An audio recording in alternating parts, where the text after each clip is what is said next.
Hey, ladies and gentlemen, this is part two of the video on how the whole COVID pandemic is changing my life and making my daily schedule even worse.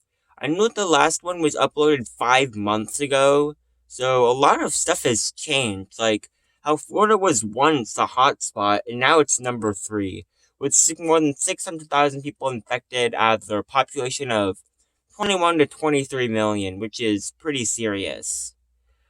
And also how the United States has, it's been a hotspot, and now more than 2% of the population has been infected, with Florida, it's like 4%. Very bad. We gotta be careful. And one thing I also want to point out is how I actually do go to traditional school. I know that's kind of a dumb move, but as I was explaining in my last video, the online schools were hard to manage. You see, as I was explaining, they just post a bunch of assignments on Google Classroom. No Zoom or like hourly scheduling to keep you on task. And there were a lot of assignments I missed, but granted, my teachers didn't take it that seriously, and I was very lucky to not get any D's or F's. Because there were several missing assignments I had. It was not good. But now in the online classes, I actually once had to do it for a few days because I actually got quarantined. Yes, I did. I was just exposed to someone with COVID because the kid in my class was actually tested positive. So that's pretty much how crazy it's been getting. And even when I do, it's sort of really weird on teams, like how teachers use different areas to put their assignments, and other teachers use more than one. There's like the assignments tab, there's class notebook, and there's regular posts and files and different folders in the files. Yeah, it's hard to manage. There's a lot of stuff. But now I am just normally doing traditional school, and they are bad at disease prevention in my school. For one, masks are required, but it's only for if social distancing is not possible, which is pretty dumb because even though it can be proven that it can barely even spread past 6 feet, a sneeze can easily spread more than 6 feet. And even like you should still just do it no matter what. It's just like how everything was closing down in March, even though technically masks and social distancing do actually prevent the spread, as long as people are spaced out enough. And also, since as we're in public school, I'm in a middle school, and it's not like kids are just walking in line and they are monitored by a teacher. Kids just walk around right to their class in any direction they want, as long as they can make it. Which means a lot of people will be going close to each other. I mean, the hallways are already packed. You see, there's like 400 kids going to my school. There's usually 1,200 to 1,300 because of how many people are doing online classes. But the thing is, you'd still expect them to put at least half capacity, where like kids will do it for 3 days a week and then they'll do it for 2 days. They'll just switch. You know what I mean? Also, guys, another problem is that they don't just enforce masks. If you wear a shield, even if it's one of the diagonal ones that are up like this, the sides are exposed, and if you look up, both your nose and your mouth are exposed, they'll allow that. Like my principal, well, the dean, has just a shield almost every day, which is not good. I'll admit I've worn a shield by itself for a few times, but that was only because I forgot my mask. Like, I just keep it as a spare.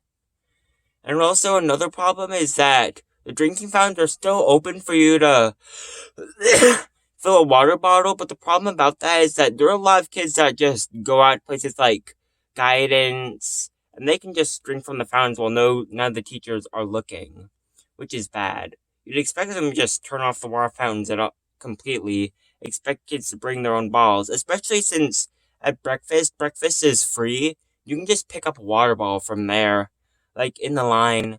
A lot of kids don't, though, for some reason.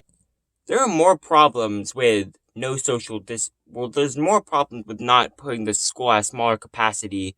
The thing is, guys, there's little social distancing. The most they do at lunch is 5 feet, and like the kids aren't even wearing masks, it's not 6 feet. Like in classes that can only be spaced up to like 4 feet. And a lot of kids are 3 feet. Even in a few classes like my science class, they're still sitting in partners where like each person is only 2 feet away from each other, which is not good at all. That barely even works for social distancing. And the worst, and something that's also pretty bad is that my middle school is not well behaved. So you have a lot of kids just putting it under their nose. Like in my classes, there's 2 or 3 kids at a time usually that have it below their noses, and sometimes kids that just keep it under both their nose and their mouth a lot. And that means, and there's also a lot of physical bullying in my class, like when the teachers aren't looking, and a lot of shouting, which is bad. Yep, those kids do behave pretty badly. Also, there are even security camera footage of kids spitting into the water fountains, just to like maybe infect the kids that actually have water bottles or trying to refill it. It's terrible, guys. It doesn't help how we're in the state of Florida with a lot of kids, and these are like the older kids, and there's still a lot of teachers.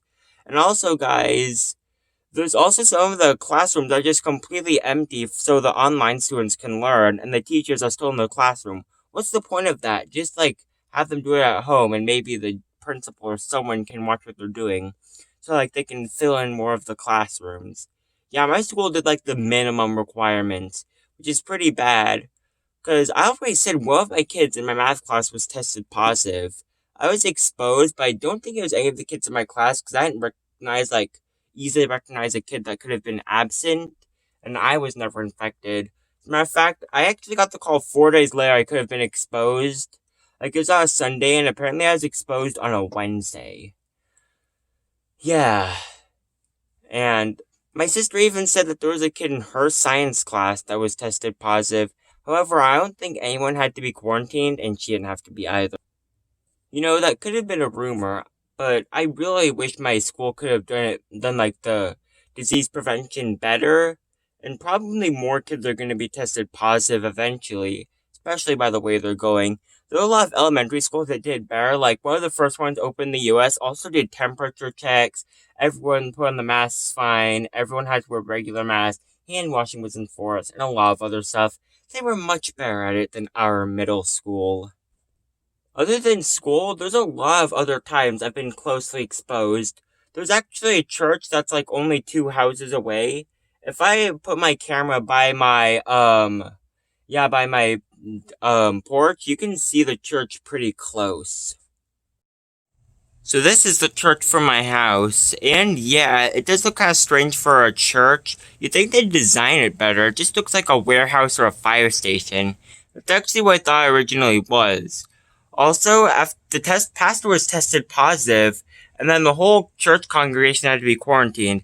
If you see right here, this is my next door neighbor's house, and the mom was tested positive, and she was the only one that was tested, and it was positive, which is pretty bad. And my family actually went up to her house to like give them fruit and stuff. And it turned out they actually like opened the door and went in contact with them.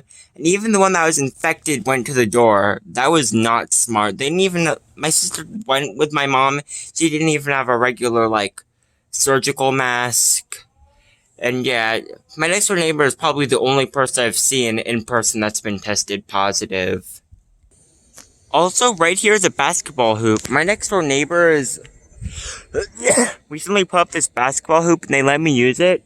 So I was using it for some time, and also something I noticed that at one point their family was using the basketball hoop, and even like their dad was, which is probably the one that was most susceptible to it.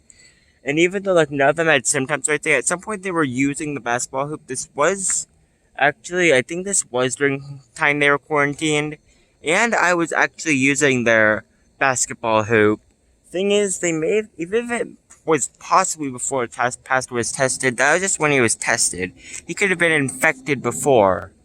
And I was actually using the hoop after that, and like I didn't wash my hands, and the ball wasn't washed either, and like they were touching the ball too. They were touching their basketball. It was hitting the rim of the hoop. I was touching mine. Mine was touching the rim of the hoop. It was not good. And there's other bad things this pandemic has done for me. For one, I'm in 8th grade, and in my school, all of the eighth graders get to go on a field trip to Washington D.C., which is really nice. Washington D.C. is a place I really want to be to, and like the president is the person I've like really wanted to see in person, like the most like I'd say the president is.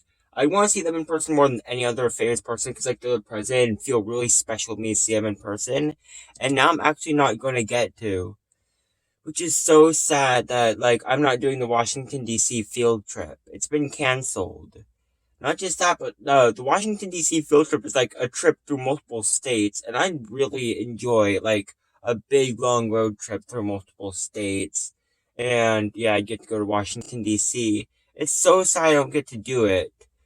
And what's even more disappointing is that my school doesn't even do any field trips unless you're part of one of their clubs, one of them 21st Century. You get one field trip during the year on a Saturday, and another one during the summer. And I did actually go to 21st Century for sixth grade, like the summer of fifth grade and sixth grade, time between sixth grade, and then the summer in between sixth grade and seventh grade. I would have been to it last summer, but like this is one of the only good things about COVID. I didn't get to go to. Actually, it wasn't that bad. It was kind of fun, even though it's the same time as school and there's like some learning that was involved. It was still pretty fun. I wish I could have gone to it though, but I couldn't. The Washington D.C. field trip would have been a pretty big adventure. If you're not part of 21st Century or another club that they have, then you could not do any field trip. There's no field trip for the sixth grade and seventh grade. Isn't that pretty sad? And what's even like kind of disappointing is that the biggest field trip I've gone to was in third grade. They usually have something big for the fifth graders. This time they just took me to took the fifth grade class to a museum. Yes, a museum. They usually go stuff like Epcot and SeaWorld because that's the big stuff in Upper Florida, but we didn't. We just went to a museum called Wonderworks. Wonderworks was kind of nice, but I totally would prefer like a big theme park. And we didn't get to go to any big theme parks. Maybe they could afford it. I don't know. And what's surprising is that in third grade, we actually went to Legoland, and you'd think that, and that's actually even better than something like Wonderworld. You'd think the fifth graders would get something better than the third graders. That was weird, but also it was in another school. Okay, you know the way I was talking a couple minutes ago, like for the last 2 minutes was kind of weird and choppy. I'm kind of bad at talking straight when I'm making up my videos. I keep stuttering. I'm trying my best, guys. This is the best I can do.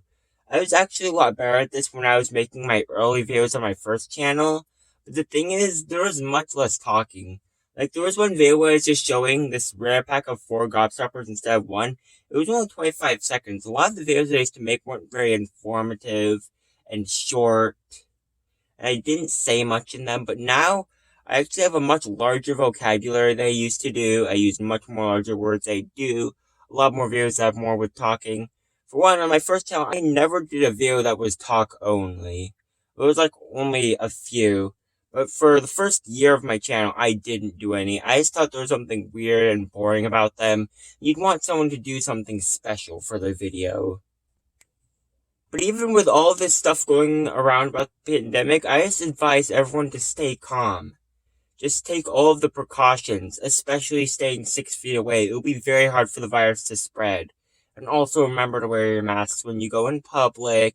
Don't touch your face. Always make sure to wash your hands. Don't touch commonly touched surfaces. Like, it might not be the best to touch rail. And also try wearing gloves and, like, goggles if it's possible. If you don't want to wear, like, goggles and look weird, that's okay. But still, just make sure to do all the precautions. And like, if stay home if you can. You'll notice how in Florida, like during the April quarantine, there were only 500, 600 cases a day. And then like when we got into the summer, there was 7,000 to 9,000 cases a day because everything was reopening and people were enjoying their summer. Even when people were wearing masks, it just wasn't the best.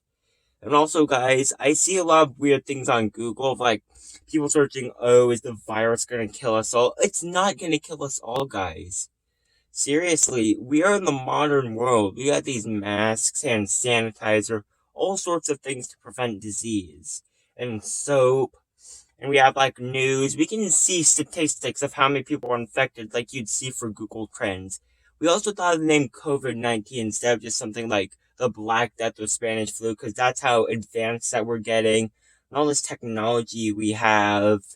Yeah, guys, there's no reason to panic. Besides, did you know that, of course, you can't even catch it twice, and the chance of dying is 1 out of 32. That means even if every single person in the world was to catch it, not more than 300 million people would die. That would be a big loss, but not everyone would die. Gotta be honest, guys, I'm not gonna lie. We're probably gonna lose more and more millions of people. I'm not gonna doubt it's gonna happen, but not everyone is gonna die. That is hugely exaggerated. Like, even those big plagues far in the past, like the Black Death, even managed to gain enough momentum to infect half of the population and kill them, yet a lot of people survived. Even though this one is barely flu related, it's like the first global pandemic that's least flu related. I don't even know if it's actually a flu or not. But still, guys, this is the modern world. We're better than this, and there are a lot of precautions we know to take. So be sure to take them, guys.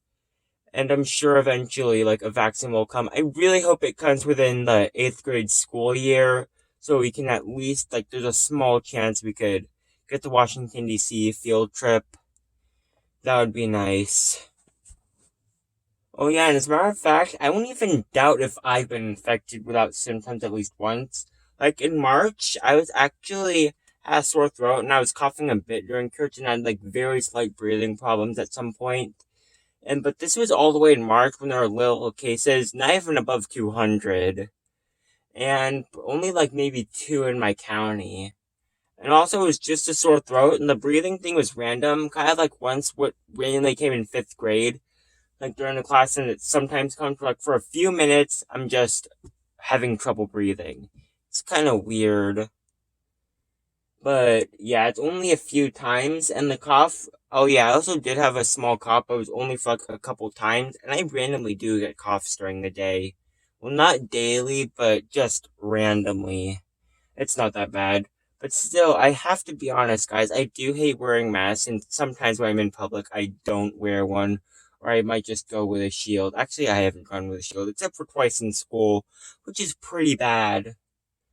And yeah, there's very little social distancing I can do, especially when you're in public, like in your store, and there's a lot of people around you. You know, it would be weird to tell everyone to, like, even if you're doing it politely, to move out of your way, or for, say, try and, like, back up. That would just look weird, especially as people walking normally, and you probably have to jump back, and you'd be doing it a lot, especially in a Walmart. It would be hard. It's especially hard how, like, kids younger than 2 can't wear masks and they cry a lot. You should stay away from them. Oh yeah, and also once I was just having like a hot feeling in my chest and coughing. It's happened twice, but I don't think it was COVID. Still, I will not doubt if there was at least once I was infected without symptoms. And to add just to the fact that I was quarantined, even though it was 4 days that we got the call since I could have been exposed and nobody in my family had symptoms when it's only 1 in 4 people infected do not show symptoms. And I don't think there's anything more for me to say in this video, so I hope you guys enjoyed. Just make sure to like and subscribe if you